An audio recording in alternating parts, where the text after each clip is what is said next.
Ici Georges Simard, maire de la ville de Dolbeau-Mistassini. Au nom des membres du conseil municipal, j'invite tous nos citoyens et citoyennes, ceux et celles de la MRC de Maria-Chapdelaine et toute la population du Saguenay-Lac-Saint-Jean à participer aux nombreuses activités de la 41e édition du Festival Western qui se déroule cette année du 12 au 15 juillet.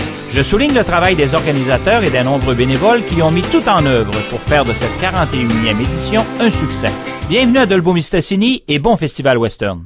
On va faire le bilan de la deuxième semaine d'activité du Tour de France qui va se terminer dimanche avec notre collaborateur pendant l'événement, c'est Louis Barbeau. Salut Louis! Salut! Louis, ce qui a marqué certainement pour nous, en tout cas, la deuxième semaine du Tour de France, c'est la journée qu'on a enregistré l'entrevue, c'est la chute de Ryder Edgedal.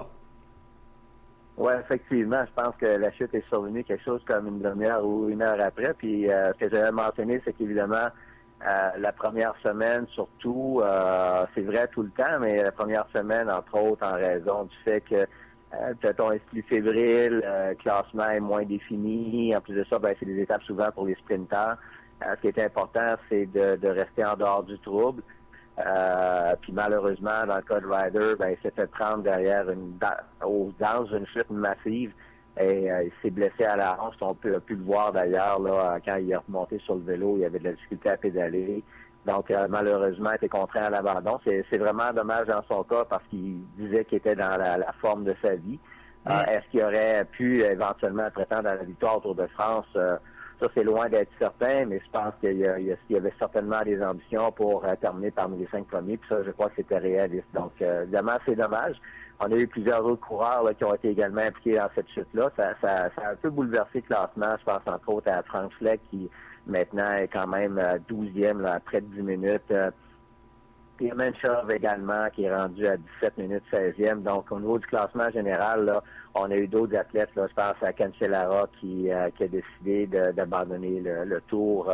L'équipe Garmin de Ryder a été vraiment très décimée. Il y a plusieurs coureurs là, qui pouvaient aspirer, entre autres Danielson qui avait terminé 8e au classement général l'an passé.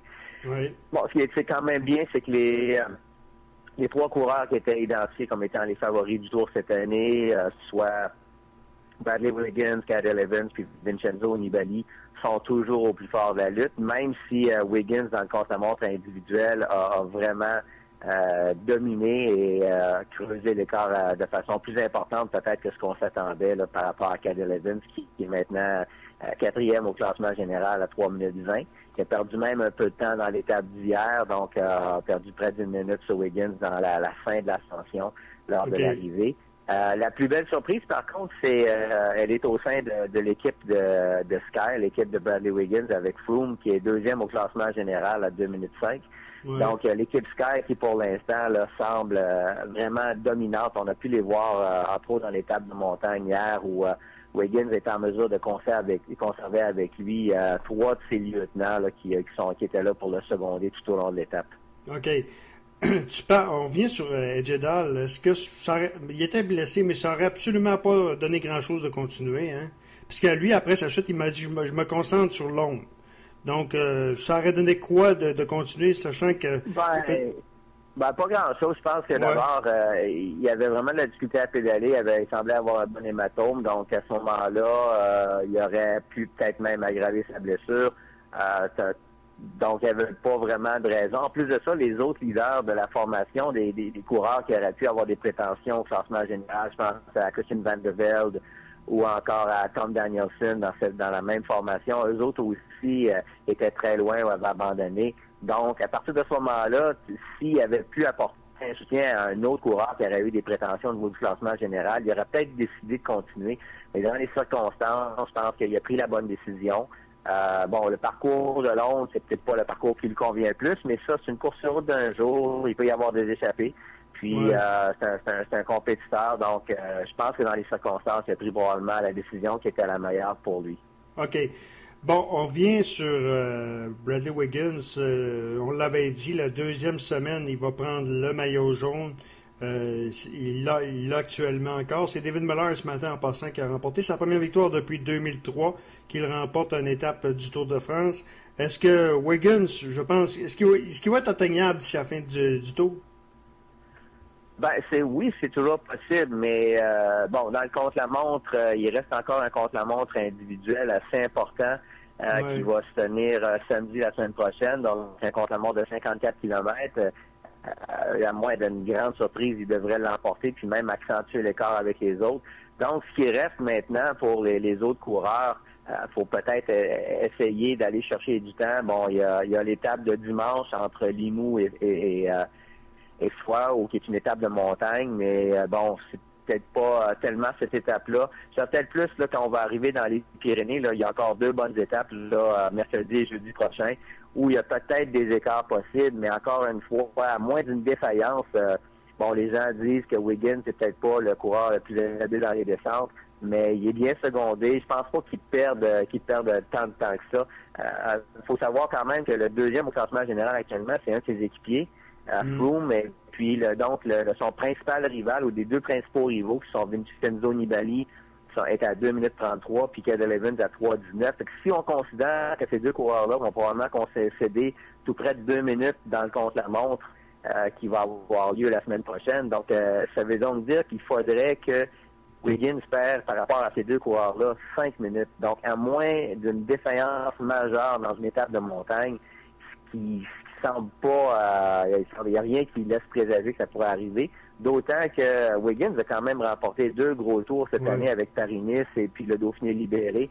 Donc, je pense on devrait en principe assister au couronnement de Wiggins sur les Champs-Élysées. Mais bon, ça demeure une course par étape. Évidemment, il n'est pas à l'abri de lui non plus d'une chute, d'un bris mécanique ou de problème. On lui souhaite pas, évidemment. Mais pour l'instant, lui, la formation Sky là, semble survoler, là, dominer le Tour de France cette année. Hey, parle-moi de Pierre Rolland. Les Français, apparemment, se l'arrachent. On pense quasiment que c'est une future vedette. Est-ce que ça peut être le Français que les Français voulaient pour remporter un Tour de France? Ça fait longtemps est-ce qu'il y a déjà eu un Français qui a remporté un Tour de France? Oui, il y en a eu plusieurs, mais le dernier Français à avoir remporté le Tour de France, c'est Bernard Hinault. Puis là, on remonte, écoute, de mémoire, je pense que c'est en 1985, la dernière fois que Bernard Hinault a remporté le Tour. Donc, ça fait déjà plus de 25 ans. Il y a de très bons coureurs français. Bon, évidemment, Roland, Veuclair. Ça prend une combinaison de choses. Ça prend quelqu'un qui est capable de performer donc dans des grands tours, donc d'être capable de récupérer d'une étape à l'autre. Roland est un coureur encore relativement jeune, donc il y a cette possibilité-là. Il a très bien fait l'année dernière lors du Tour de France. Sa principale faiblesse, parce qu'il excelle dans les étapes de montagne, et sa principale faiblesse, c'est le contre-la-montre individuel. Okay. Et ça, il va devoir pouvoir améliorer cet aspect-là. Veuclair, c'est un coureur, bon, c'est pas, il a très bien fait l'an passé, évidemment, il a porté le maillot jaune, il avait déjà porté auparavant dans une autre compétition, mais c'est pas le meilleur coureur encore là au niveau du contre-la-montre individuel. Je pense que Roland pourrait peut-être être ce coureur-là, mais on parle d'une poignée de coureurs, là, donc, mais c'est certainement un coureur qui peut prétendre à terminer parmi les 5 ou les 10 premiers au Tour de France. Mais de là à l'emporter, il y a encore du travail à faire et il doit continuer de s'améliorer. Ben, c'est ça, là. Peut-être que c'est l'espoir français qu'on espérait tant, mais Louis, comment se fait-il que les Français qui ont le Tour de France, c'est sûr que c'est un circuit, il n'y a pas juste le Tour de France, mais c'est vraiment, là, on l'a déjà expliqué, le Tour de France, c'est le plus précieux de tous les tours. Mais ça fait que la Fédération française n'a pas été capable ou ont connu un creux de vague comme ça? Ben, en fait, je pense qu'il y a eu des coureurs là, qui ont réussi. Bon, je pense à Laurent Fignon en 89. Il y a des Français qui arrivent à se pointer parmi les 10 premiers. Mais les gagnants du Tour de France, là, il y en a une poignée là, qui ont remporté le Tour au cours de toute cette période-là. Tu as Miguel Indurain, espagnol, qui a gagné 5 tours consécutifs. Armstrong qui en a gagné 7.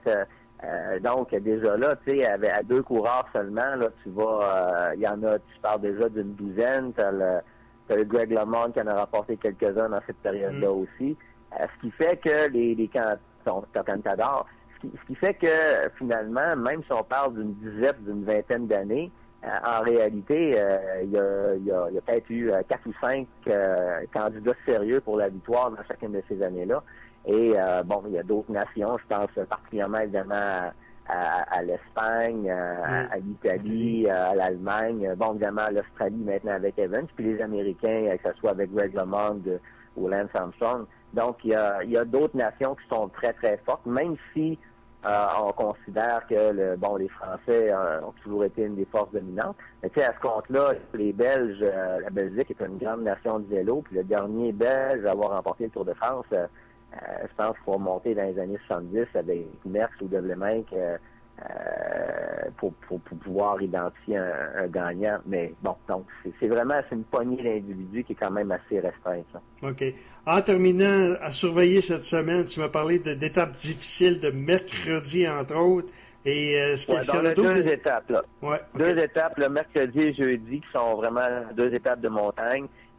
Qui, je pense, pourrait peut-être là amener des changements au niveau du classement. Je pense que dans le cas particulièrement de Evans, de Nibali ou même le Belge dont je parlais, Van den Broek, qui est actuellement 5e au classement général à 5 minutes, c'est vraiment là que ces coureurs-là peuvent peut-être encore provoquer des changements, se rapprocher du maillot jaune ou peut-être même déloger au moins Froome qui est en 2e position. Puis après ça, le contre-la-montre de samedi, on peut déjà, tout fin pratique, prédire une victoire de Wiggins là, à moins d'une grande surprise. Ce qui fait que c'est vraiment mercredi et jeudi où, selon moi, le Tour de France devrait se jouer, du moins pour ce qui est de la victoire finale. OK. Louis, on se parle vendredi prochain? Certainement. Voilà, donc c'était Louis Barbeau qui nous faisait une récapitulation de ce qui s'est passé cette semaine au Tour de France.